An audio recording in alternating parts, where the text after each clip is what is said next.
I want to talk about the relationship between our feelings and our thoughts and how those two affect our experiences in life and our current reality.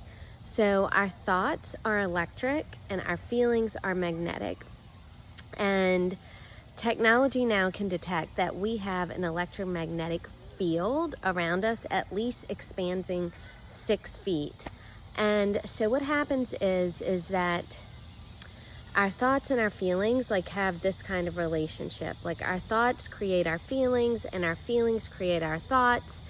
And most of us aren't taught emotional intelligence, so we don't know that our thoughts are actually programmed in us through our experiences at younger impressionable years and ages of life. And as a result of that, those thoughts kind of run on the background.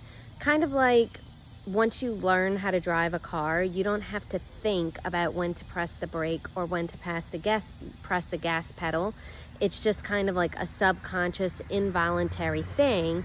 And that's because the memory has been stored of how to handle or respond to certain situations while you're driving, like how to respond to the highway and to driving in different locations and stuff like that. So that's kind of an example of how our subconscious thoughts get programmed. And so what happens is based on our relationships with family, with friends, with peers, with coaches, teachers, whatever our experiences in life involve, that is how our these thoughts get implanted in memory about what life means and the relationship or the role that we play in relationships. For example, when we were younger, if we had a parent that was overbearing and got very overstimulated and dysregulated, if anyone in the house expressed emotions, then subconsciously that child might register a thought that says, I can only be loved if I suppress and hide and don't speak up and don't allow my emotions to be expressed. And so that child learns that by suppressing emotions and playing small, that they are loved. And so the subconscious thought is programmed inside that says, I must play small and stay quiet in order to be loved.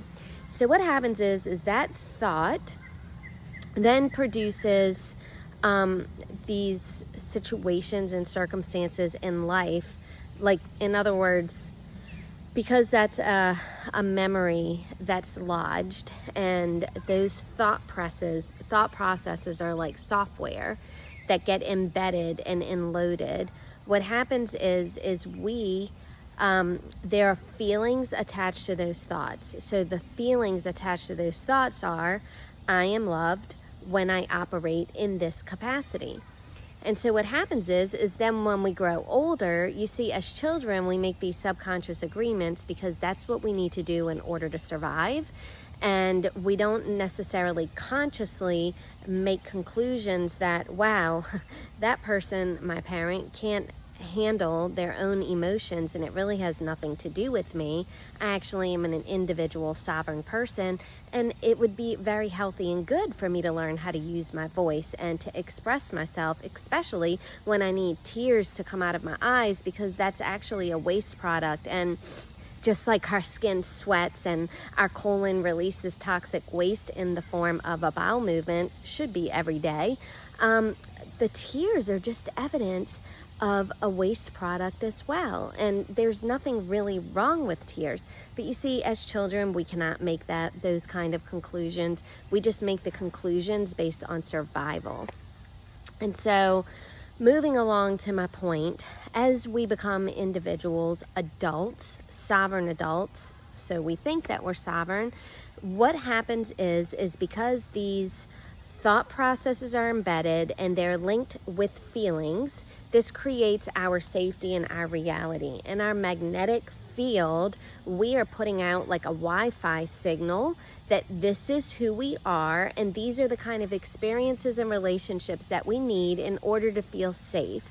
Even if that safety feels like a familiar hell, For our nervous system, that is actually safety.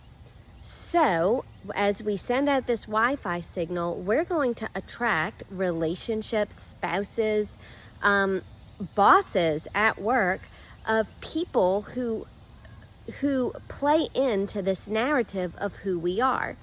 And then we wonder, why do we have a black cloud on our head? Or why can't people see us for who we are? And the truth of the matter is that we haven't actually seen us for who we are.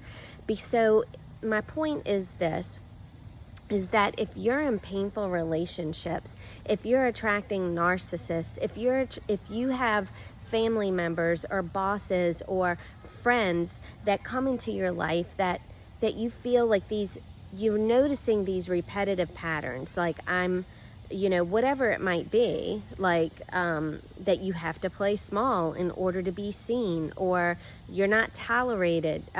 You're tolerated, you're not really celebrated.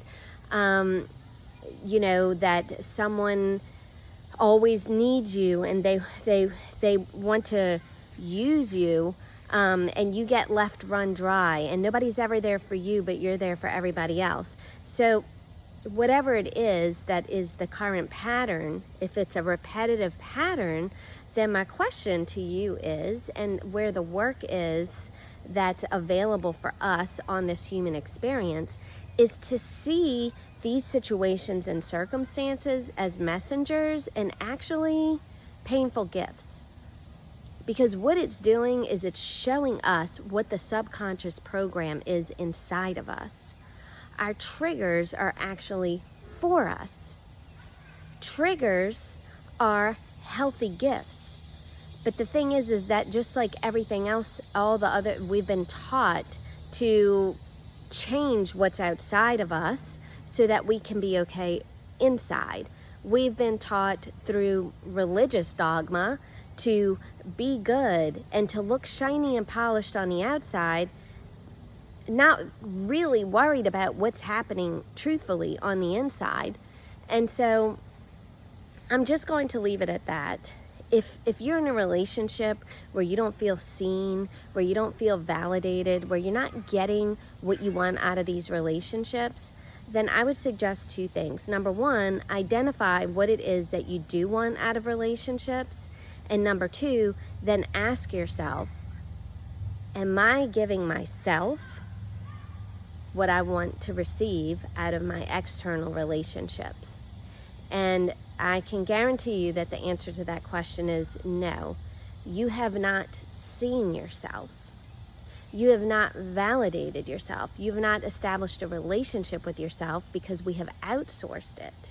You're not the only one. This is what the human experience is about.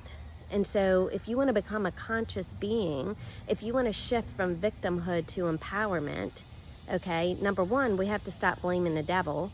And number two, we have to take some accountability, and we have to learn how to give ourselves that which we desire.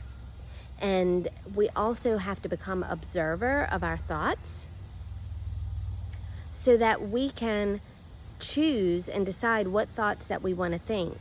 We also have to learn how, if I said I was going to give you 2 steps, I lied. Then we also, lastly, we have to learn how to allow ourselves to feel. Because oftentimes what happens is that in order to avoid feeling, we attach meaning through thoughts and outsource our autonomy. We outsource our power and give it away to circumstances and people outside of us.